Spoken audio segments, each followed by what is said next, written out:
back, everybody. This is Todd Sylvester with the Todd Sylvester Inspires Belief Cast. Thank you once again for joining us. I'm so excited once again to be on today and to have a very special guest, Carrie Johnson. Thanks for joining us.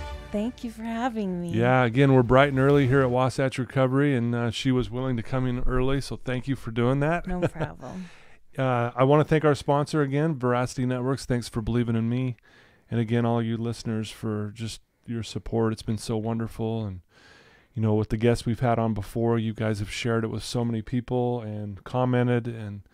And I hope that these amazing stories will inspire all of us to know that we're in this together and that we all have our trials and we all have our struggles.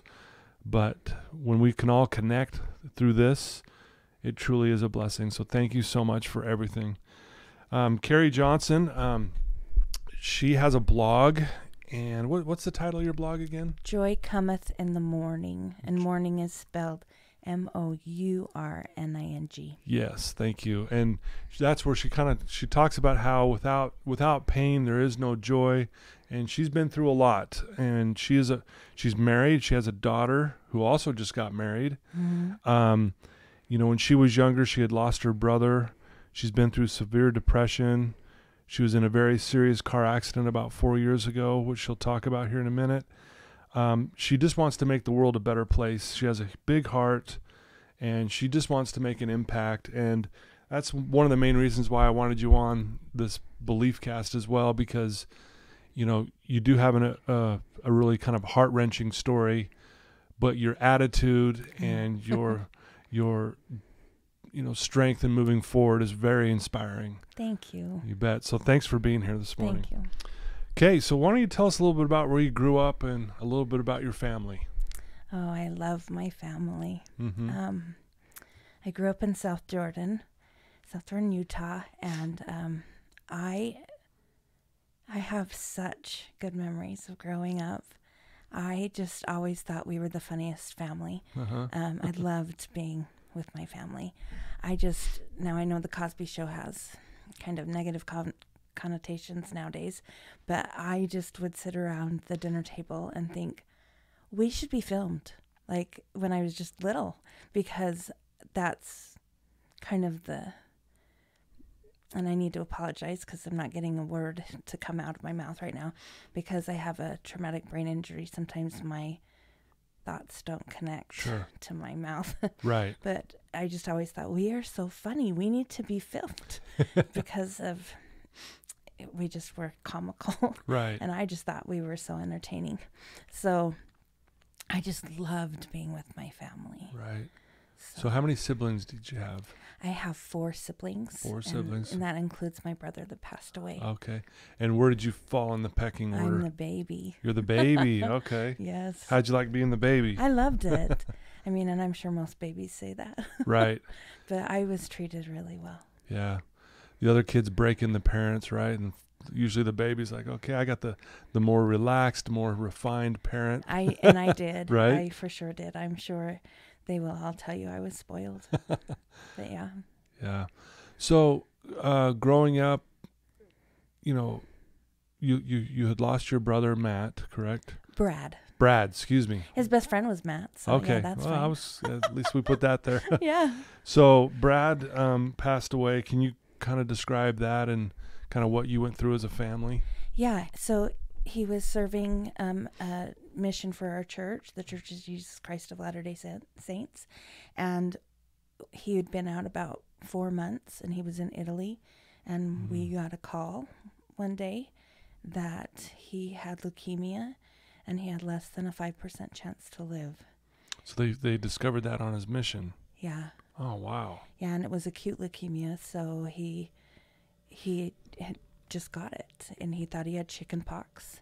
Mm-hmm. And that's just blood seeping through the pores, and he gets this little petechiae with leukemia, and he thought it was chicken pox, and they make these little scabs, but he'd already had chicken pox 2 times, and that's just a 19-year-old boy for you. And he just didn't really know what it was, and he was on the island of Sardinia, and there weren't a lot of doctors where he was, and anyway, just miracle after miracle. And the church flew my parents over, really just thinking by the time they got there, they'd be picking up a body. And really? Wow. yeah, and So is that fast? well, he lived Oh, okay. the first time around, and then he just had a fighting spirit. Mm-hmm. And he came home, and I remember one time he was so sick after a treatment, and he got treatment there in Italy, and then he was well enough to come home, and but he would still had to be treated here too, and until he went into remission, and then he went back to Dallas, and then he was there 2 months. It came back, and then he lived another 2 months here, and then he passed away. Wow. But he taught me so much. Like, he just, one time he was so sick after a treatment, and my mom had gone up to get him some anti-nausea medicine at the pharmacy, and he just started to throw up, and he had a pan that he was going to throw up in, and my mom always held our head when we threw up. Yeah. And so I ran over to help him throw up, and I was 13 years old, and I just started crying. Yeah. So hard. And after he was done throwing up, he wiped his mouth and he said, "Don't cry." He said, "I'm not crying. It's okay." And he just explained, "I've accepted this. Wow. You don't need to cry." Wow. And he wasn't telling me never cry. He was just that I couldn't have emotions. But, that was just his attitude was, it's okay. Yeah. I'm happy about this. Wow. We can be happy. Yeah. And he just was always happy. And he wasn't faking it. Yeah. And he was just fabulous that way. Yeah, what a perspective to have that as he's going through this, knowing that, he's going to be possibly passing away soon. Yeah. And to have that perspective and to be able to tell his youngest sibling, hey, it's okay. Yeah, we don't need to be sad. Wow. How powerful. So you were 14 when he passed? When he passed away. Yeah. Kind of describe that, like what you went through. Obviously, what an amazing example he was by just what you said there. I'm sure there was other experiences around that as well. So was he that way with everyone, with his everyone in the family? And oh yes, he was incredible. He always put other people first, always. So he ran for student body president, and he did back then they were doing videos, and I don't know exactly if they still do that, but and they did some videos and for their final speeches, and he was helping everybody with their videos, and his was last. He just knew this was in 1989, and 1990 was the year he graduated, and he knew about electronics, and this was there was no digital anything. Right. So everybody kept bringing him their videos, and he was really good at this stuff, adding sound, and he had this big plan, and what he was going to do for his, and he it was about 10 o'clock, and he was finally getting to his, and there was a knock at the door, and it was his opponent. Oh, really? And my mom was like, "Was that so-and-so?" And it was. And Brad came upstairs, and he's like, "Come on down." And he edited that person's video. Oh, wow. And his own video suffered because of it. Like and he lost by a handful of votes. Right. So he put that person first. Yes. So just kind of the guy he was, huh? Yeah. Yeah, and he was always happy and always putting other people first. And yeah, wow. Yeah, he was incredible. How did your family as a whole handle losing Brad? Some better than others. Yeah. and it took its toll on some. Sure. But I took to heart what my brother said, and it's not that I didn't miss him, but I've always felt that he's remained really close to me. Yeah. Well, it's almost, I got the feeling of, that even that experience, even though it was maybe something you didn't want to go through, when he was throwing up and you were helping him in that moment, and he looks at you and says, hey, don't cry. Yeah. It's going to be okay. I'm okay. Yeah. I mean, what a sacred moment for you to have that experience with him. Yeah. Kind of set the tone for you, I guess. Mm-hmm. Yeah. So you were 14, very tough, obviously, at that time. As you move forward in life, we were talking about how you've been through some severe depression in your life, and yeah, I was actually diagnosed bipolar. Okay, and how old were you when that happened, or when that diagnosis? I was 21. 21. Okay. I had just given birth. It was 6 months after that. Okay, so obviously up before that, though, I would imagine you were struggling. I wasn't. Oh, you weren't at all until No. that point? Really? Mm-hmm. Okay, describe that. That was really hard because I remember my mom called me on the phone, and 6 months after, and I didn't even recognize it in myself. So she calls me, and I mean, now looking back, I can see that the baby had not my daughter. I've not ever blamed it on my daughter. Right. Creating a child changed me drastically. Right. And so, and I never really understood this part of it, but when a woman's body creates a child, it takes chemically a little bit of your kidneys to create a kidneys for a baby, and a little bit of the liver chemically to create. So it borrows a little bit of everything. Okay. To create this little child. And and this is how the doctor described it to me when I went to see a psychiatrist. So anyway, my mom called me one day and said, we just had a normal chat. I talked to my mom every single day back then. I mean, I still do now, but right. She just called me and we had a normal chat. And then she said, Carrie, I think you have depression. And I lost it on her.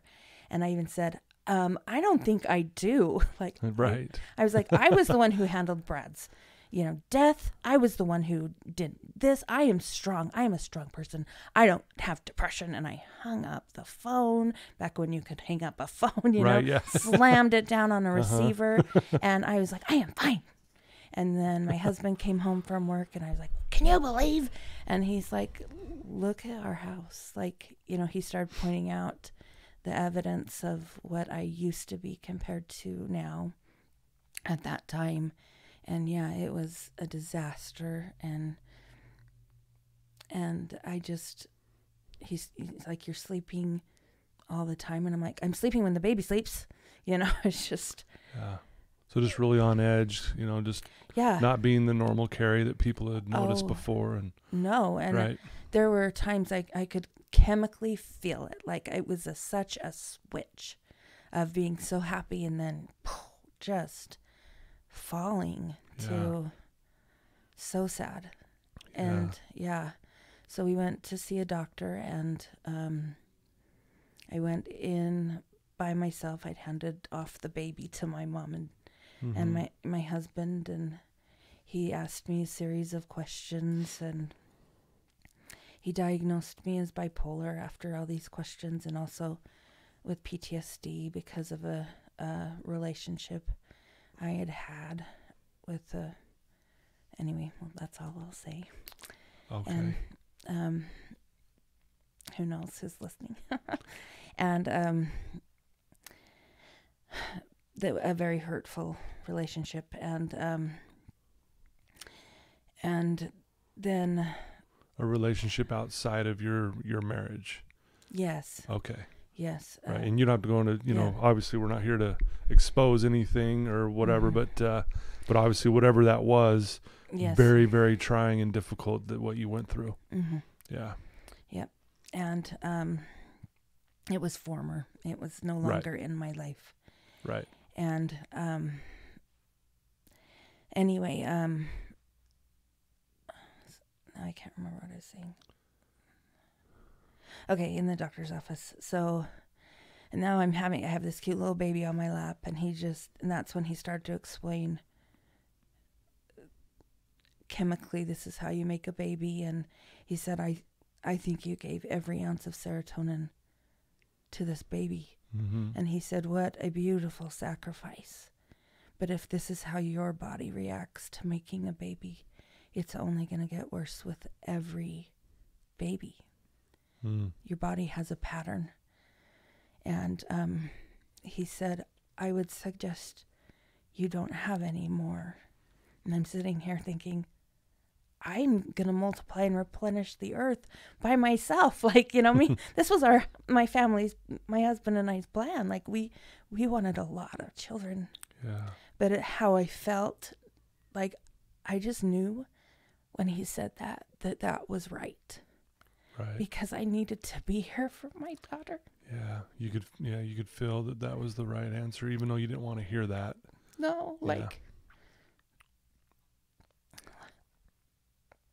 I knew that if my destiny was to be a mother, that's what I always wanted to be. But I already had one, and she needed a mother. Yeah. Even more than I needed to be a mother of many. That it would be selfish. Sorry. It's okay. For me. Yeah. To keep having more Mm-hmm. and not be able to provide a mother to the one I already had. Because of the way I already was feeling and sleeping, and I didn't want her to continue to have that the rest of her life. Sure. So, or not even be here at all.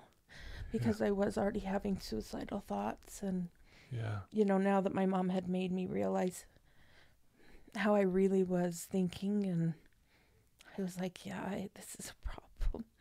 Yeah. So, and as he was telling me these things, he gave me there were things I needed to do in my life, and I needed to move because we happened to be in an area by this person, a former relationship. Right. And anyway, there were lots of things we just needed to do. Right. And I was so gung-ho. I just accepted it and just was like, I'm going to get better. Unfortunately, I didn't get better for a long time. For a while, yeah. Oh, a long time. With that particular doctor, I did not see any improvement for 4 years or 4 or 5 years with him. Yeah, and still feeling depressed through this whole time and struggling, probably still having some suicidal thoughts. Oh, yes, I'd been hospitalized 3 times with him. Wow. And lots of attempts. Right. And it was just hard. And so finally I just told my mom and my husband, my mom was my biggest champion. Like, just, you can do this. Like, she was such a cheerleader. And I just told her he finally wanted to do shock therapy. And I was like, I cannot do that. Yeah. Because of the people that I had seen there who had done that. And every time I drove up to see this doctor, these same people were walking the grounds. And I was like, I can't do that. Yeah. I want to remember my daughter. Sure. Their children would come and I'd be like watching. Who are you? I just thought, I can't do this. Yeah. So anyway, I found a new doctor, and that doctor changed my life. Like, he was so sweet, and he did the psychiatry and the psychology part of it. Right. He did Make the sure therapy. to sit down just a little bit. Oh, sorry. No, you're good. There we Okay. go. Perfect. Okay, Yeah. sorry. No, you're good. He did both the therapy and the medication. So we'd go in and do 15 minutes worth of medication, and then we'd talk for 45. And Okay. he was so sweet. And then after about a year, I still wasn't really getting my meds balanced and everything. And then one night I hit a person with my car, which it was about 2:00 in the morning, and my daughter was sick, and I drove her to the hospital. And all of a sudden there was a face on my window, and this man had been wrapped in a black blanket and walked across the street, and I wasn't ticketed, and it was entirely his fault, and but I still, the anxiety in me was horrible, and I went to see my doctor, and I was out of control. And I just was like, what if I go to jail and this family says they're going to sue me and all of these things? And, what if they take me to jail for manslaughter? And my head was just spinning. And, we had never, he knew what my religion was and everything. And he was also a member of the Church of Jesus Christ of Latter-day Saints. And he just said, who cares? Who cares? Like, I don't even feel sorry for you. And I think he knew after our relationship, and he knew where he could take me. I don't think he would have ever talked to just anybody like that. But he said, what really, if they sue you, what really could they take?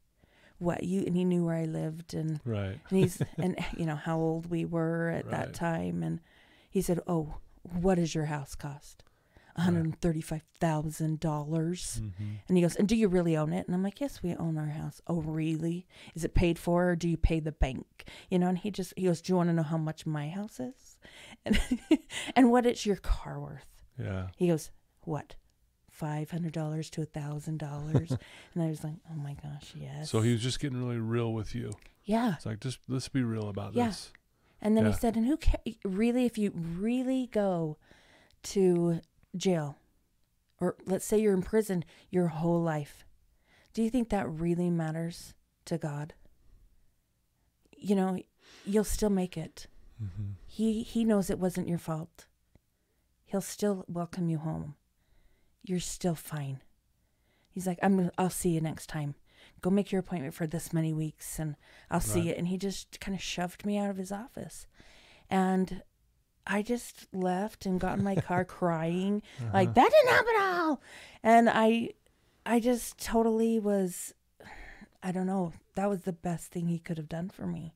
Yeah. Because it put everything into an eternal perspective. And I started thinking differently. And it wasn't long after that my meds became balanced. And because I started doing the work. Right. I wasn't so reliant on, why aren't my meds working? I started thinking differently. It was like a switch in my brain happened. And so talk about that in a little bit more detail. Like what was the work you were doing? How are you changing the way you were thinking? Because I think that's a very important part. And, a lot of people, there's always a place for medication. We understand that. Oh, for sure. But there's also, we have to put in the work ourselves. And I can relate with that as well in my life. But how important it is to control the way we think, change our belief systems and that kind of thing. So talk a little bit about that work that you had to do. Well, I started correcting my thoughts. And I started, instead of being like, oh, I'm such a loser and everything like that, I started thinking, it was like there was a bulldozer in my mind. And I would picture things, like picture my thought process. And so I would like picture a scooper. and I would, because I'd done a lot of research, like I wanted to understand my mind, so I would read tons of books. Right. I'd read anything I could get a hold of Yeah. on bipolar disorder, and there was one about like, how we create little like, I can't think what the word is, just like Neural pathways. yes, neural pathways. Mm-hmm. And so I was just thinking, I'm making this neural pathway. So I would like picture just like ice cream scoops. Just digging the pathway. Digging a pathway. Wow. Or like a front end loader or something. Right. And so I would just think, no, and I'd scoop something else. And Nice. and so I would create my scoops, and that you have to have three. Right. The three good thoughts to cover, the one bad. The one bad, right. Mm-hmm. Yeah. So I would think, no, I am a good mom, and and I'm a good person, and so I would think things like that to cover that one bad thought. Yeah. And so I would start to do something like that. And then right before, probably 3 years before the accident, my other doctor, the doctor that was hard on me for only that one time. Sure. He had retired, and I found a new doctor, and that doctor, I'd been stable for quite a few years. Sure. He's like, the more he got to know me, we'd been going through some really hard things, and he just called me Pollyanna from the first day he'd ever met me. And he finally said, I don't think, he'd lowered all my medicines without me even realizing it, to the very lowest doses of them. And he said, I think you should be, really having some mood swings, and you're not. And even on these low meds, they shouldn't be controlling what you and your family are going through. Right. Do you trust me? And I'm like, of course I trust you, but what are you talking about? And he's like, I want to take you off your meds. I don't know if you were misdiagnosed or what, but I really don't think you're bipolar anymore, which is, I would never say that to anybody. Right. But I just thought, thank you to the second doctor, because I thought if he hadn't been a little tough on me, I wouldn't have known how to do this. Well, yeah, and as I'm looking at your timeline here, that doctor got really real with you and just said, basically, quit whining. You're going to be fine. Yeah.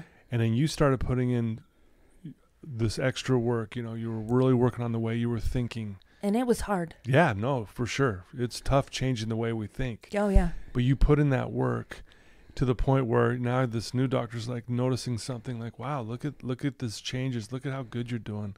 Let's maybe try this. Let's maybe take you off your meds and see how you do there. Yeah. And he said, I can put you right back on. If you really start to feel anything, we'll put you right back on. Right. Yeah. Wow. That's awesome. So you go through that process, and obviously, and this was before the car accident. Because you were in a car accident, which we'll get to here in just a second. But so obviously that was a process you went through, and it was a success at the time, right? Yes. Everything was going in a good direction. Mm-hmm. Wow. You're probably thinking, man, this is wonderful. Oh yeah. But I remember that day, I cried. Oh, I got in the car and just cried good tears and like the saddest tears, because I was so scared. I mean, and also that was part of my identity, I was. Well, yeah, you were relying on that. Now all of a sudden it's gone. Yeah. Okay, how am I going to handle things? Yeah. So I can understand that. But now sure. That's not even on my medical records anymore. I'm not. I still kind of in the back of my mind because I think I still tell people I'm bipolar. I have bipolar disorder, because I don't ever want to not think there's something that could trigger that. Right. So, like even with the accident, there were many. But why label yourself something you're not? Right. But I just never want to not have that mindset that I don't have to. That those, what am I trying to say? So even with the accident, I just know the mind is very powerful. Sure. So even with the accident, I would wake up in the morning and my first thought was, I hate my life. And because my pain was so severe. Yeah. And so I know that I could have immediately gone back to such a horrible, depressed state. Sure. I don't think I would have been the mood swings. Gotcha. But I could have been Yeah. to a point where I could have just hated life. Yeah, so and depressed. you were in this really bad car accident here about Yes. 4 years ago. Talk sorry. about that. No, you're good. See, I forget I'm not just talking to you. No, you're fine. It's this not is just good. me and Todd. We're just guiding you along here. Thank you. So you got in this accident, and obviously talk a little bit about that. You don't have to go into every detail, but just talk about what happened and you know how challenging that has been for you. Yeah. So my family and I were in a car accident, and we were hit.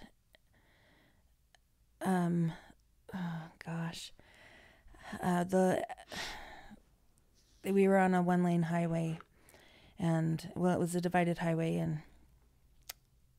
and the individual who hit us ran a red light, and then also turned onto our highway, and the engine got pushed up onto my lap, and so luckily my husband and daughter were not injured at all. It wasn't lucky. It was a huge blessing. Sure, yeah. Because I could not have recovered knowing they were in a bed as well. So, but I was severely injured. It took an hour to cut me out of the vehicle. Wow. So my whole lower leg below the knee was shattered. I had a compound fracture of my femur. My hip was shattered and had to be. They did not put anything artificial in my. Well, there's lots of artificial things, but nothing like a replacement, like a hip replacement or knee replacement. So my knee was the only thing that was left in my leg. It was just floating, and so they were able to reattach that. So I have in my leg, I have 2 rods and a ton of screws and pins. Yeah. So, and then all my ribs on the right side were totally broken or shattered, and they put these big butterfly metal pin type things in there from 2 through 7, ribs 2 through 7. They were able to put back together. Yeah. And then, trying to think, then my clavicle bones were broken, and then my neck and back as well were fractured. My artery was severed, and in my wrist, my ulnar artery. I'm trying to think if there's anything else. I don't think so. Wow. So obviously tons and tons of surgeries and just therapy, physical therapy you had to go through. Yes. Yeah, I can imagine how difficult that had to have been. Yeah, so that was, like I said, that was my first thought every morning on waking up. And I didn't sleep much because of the pain. Yeah. My body doesn't respond to pain medicine at all. So, Jeez. Yeah. So when the few hours I could sleep, that was a very real thought. I think there's thoughts we create in our mind, and then we kind of then roll with the rest, and we just kind of like, and I don't like my life, and I am a loser, and but that was my first initial thought on waking up was I hate my life. Wow. And so then I didn't do 3, I did 10. I would lay there and keep my eyes closed and say, no, you love your life. I love my life. These are the reasons why I love my life. And I would, because I can hear the birds singing, and Charlie is alive, and that's my daughter, Right. and she is such a good kid, and and my husband is so good to me, and I would name all of these reasons why my life was so Wow. good, and I'm still here. Yeah. And I have so much more to do. Yeah.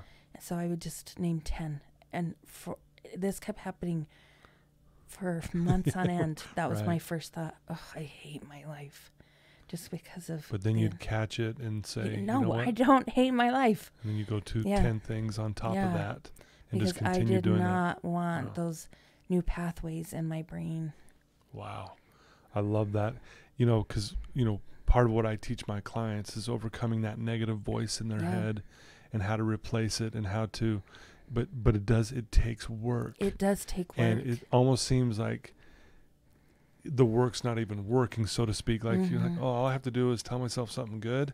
Yeah. But you have to say it enough times to where you really start believing it. Yeah. And that a lot of people give up before they get to that point. Yeah. Because one, it seems too easy at first. Mhm. Oh, that's all I have to do. But then when you start putting in the work, it's like, wow, this is going to take a minute. Yeah. So, but very impressive to hear you say that, because I think a lot of people listening to this can relate with, we have this negative voice in our head. They struggle on some level. But I love how you're like, well, instead of just 3 positives, I'm going to say 10. Yeah. And you really upped your game. And I know, when you go through your blog and you're all about, you talk about the trials you've been through, and you're very open with that. And obviously you're being very open today. So thank you for being vulnerable. Talk about, so because of that though, you're also, you're able to experience some joy in your life, and not just some, but a lot. Talk about that. Yeah. The joy that you feel now and that you're going through. Well, I don't want to appear fake, and I'm sure I do to a lot of people, because I've been very open about my mental illness, Mm-hmm. and I would tell people, yeah, I'm not doing okay, like this is what I'm struggling with now. But I very rarely tell people that I'm in pain all the time, or Mm-hmm. things like that, simply because when they see me, they'll say, how are you? And I'm really good. I'm so good. I'm doing really great. Yeah. And I've had so many people say, no, you're not, because they know I'm in pain. And I'm like, no, I really am. And it kind of breaks my heart that, and I guess maybe it is to them that I'm being fake, but I realized if that's what I focus on is my pain, that's all I focus on. That's Yeah. all I can feel. Yep. And so for me, my spirit is happy, Yeah. and I have to choose what I focus on. Sure. I love And that. so if I only focused on my pain, or only thought about my pain, that's all I feel. Yeah. And so when people remind me that I'm in pain, I'm like, oh yeah, I forgot about Yeah. that. Oh yeah, you're right. I actually am. Yeah. Well- So I have to focus on. Yeah. Well, I don't Other think, I don't things. take that as you being fake. I take that as you're doing your best to find the strength and joy and happiness despite going through all this physical pain, emotional pain at times as well. Mm-hmm. You bring up something that I teach, again, my clients, and it's one of the most powerful principles on the planet. And it's as simple as this, is what I focus on increases. Yeah. So if you're focused on all the negative, sure, that's going to increase, and you're going to feel it, and you're going to look sad and depressed. And versus, no, I'm going to focus on all these great things that I have in my life. And, as you're saying this, I'm thinking, how we always hear gratitude. If you're grateful, you'll feel more grateful. And that's kind of what I hear from you right now, Mm-hmm. is that you're focused on all these great things that you do have in your life, despite the tough time you're going through. So I think it's a great example to me as I hear Thank this, you. like, man, what a great way to push through something hard. Because everyone listening, Carrie, to your story right now, they're going through something tough. Everyone. I understand that. So, how you said, you got stuff to do, and there's stuff you need to do on this planet. Well, this is part of it. You're sharing your story to a bunch of people that need to hear this. Yeah. And it's inspiring. Thank you. You're welcome. I mean, reading up on your story, I mean, I really felt for you before I even met you. And to have you sit here and be vulnerable, it chokes me up. And to see that you're choosing to have a good attitude, you're choosing to work on those thoughts. Like, okay, a negative thought comes in, I'm going to crush it with 10 positive thoughts. I don't know, I admire that. Thank you. You're welcome. Put in the work, you get a result, right? Yeah. Yeah. And I mean, I look back through your story, you go all the way back to when you were with your brother at the pharmacy when he's throwing up and you're helping him trying to get through that. And he's like, don't be sad. What a great lesson he taught you in that very moment. And maybe that's what fueled all of this. Yeah. Because you were 14, this young mind that maybe didn't fully understand. And you're looking at, man, look at my brother. He's going to probably pass away. But look how positive. It's almost, but here you are going through all this and look how positive. I mean, thank you. What a gift that Brad gave you back then. To even compare me to him. Sorry. Oh, you're good. He's incredible. Oh my gosh. You're okay. He's still so incredible. Yeah. Well, so are you. Thank you. Yeah. You really are. Thank you. And I want people to get to know you. And so, how do people? How would they find your blog? How do they get there? Joy cometh in the morning. mourning.com. Great. Is that the best way for them to reach out to you? If they have a question as well, they can. Yep. There's a contact place on there. Mm-hmm. Yeah. Well, if there's anyone listening to this story right now, which we just talked about, there are, who might be struggling. What's some advice that you could maybe give them if they're they're feeling depressed or down, or what's some advice or some encouraging words that you could maybe share with them right now? First of all, find a friend you trust, a friend you really trust, that it's not going to go anywhere. Mm-hmm. Because sometimes we tell people, and then if it goes other places, it's not helpful. Yeah. And then second, that front end loader, those ice cream scoops. Honestly, when people come to me and I tell them that, they expect it to go away immediately. I have a close friend that has been working on this for a year, and it's nearly daily that I have to remind her of this. But it's because this friend wants immediate. It was nearly 10 years before I was stable, and I wish that I had discovered the ice cream scoop theory years before. And, they're just coming out with this studies on neuroplasticity, and that's where your brain can really repair itself. Yeah. And I am a true believer of that. Sure. Well, you're proof of that. Exactly. And one thing I want to point out too, Carrie, is that you're using a technique that most Olympic, if not all Olympic athlete use, is visualizing and the power of visualizing. Yeah. And you just visualizing these ice cream scoops or a front end loader, taking away these negative thoughts and scooping them out and paving a new neural pathway that's positive and strong. Yeah. I mean, just visualizing that. Yeah. I mean, there's power behind that. And studies have shown that and proven that actually works. Yeah. And so it's so cool that you do that. Thank you. My daughter, she also has been diagnosed with bipolar disorder. Mm-hmm. This whole, there's always a trigger that sets people with bipolar disorder kind of have this life cycle trigger that. Anyway, so the accident was definitely hers. Sure. And so the first time I went with her to the psychiatrist, she's like, "Is there anyone else in the family that's been diagnosed?" And I said, "Me," but I don't. She said, well, what medications do you take? And I said, I don't take them anymore.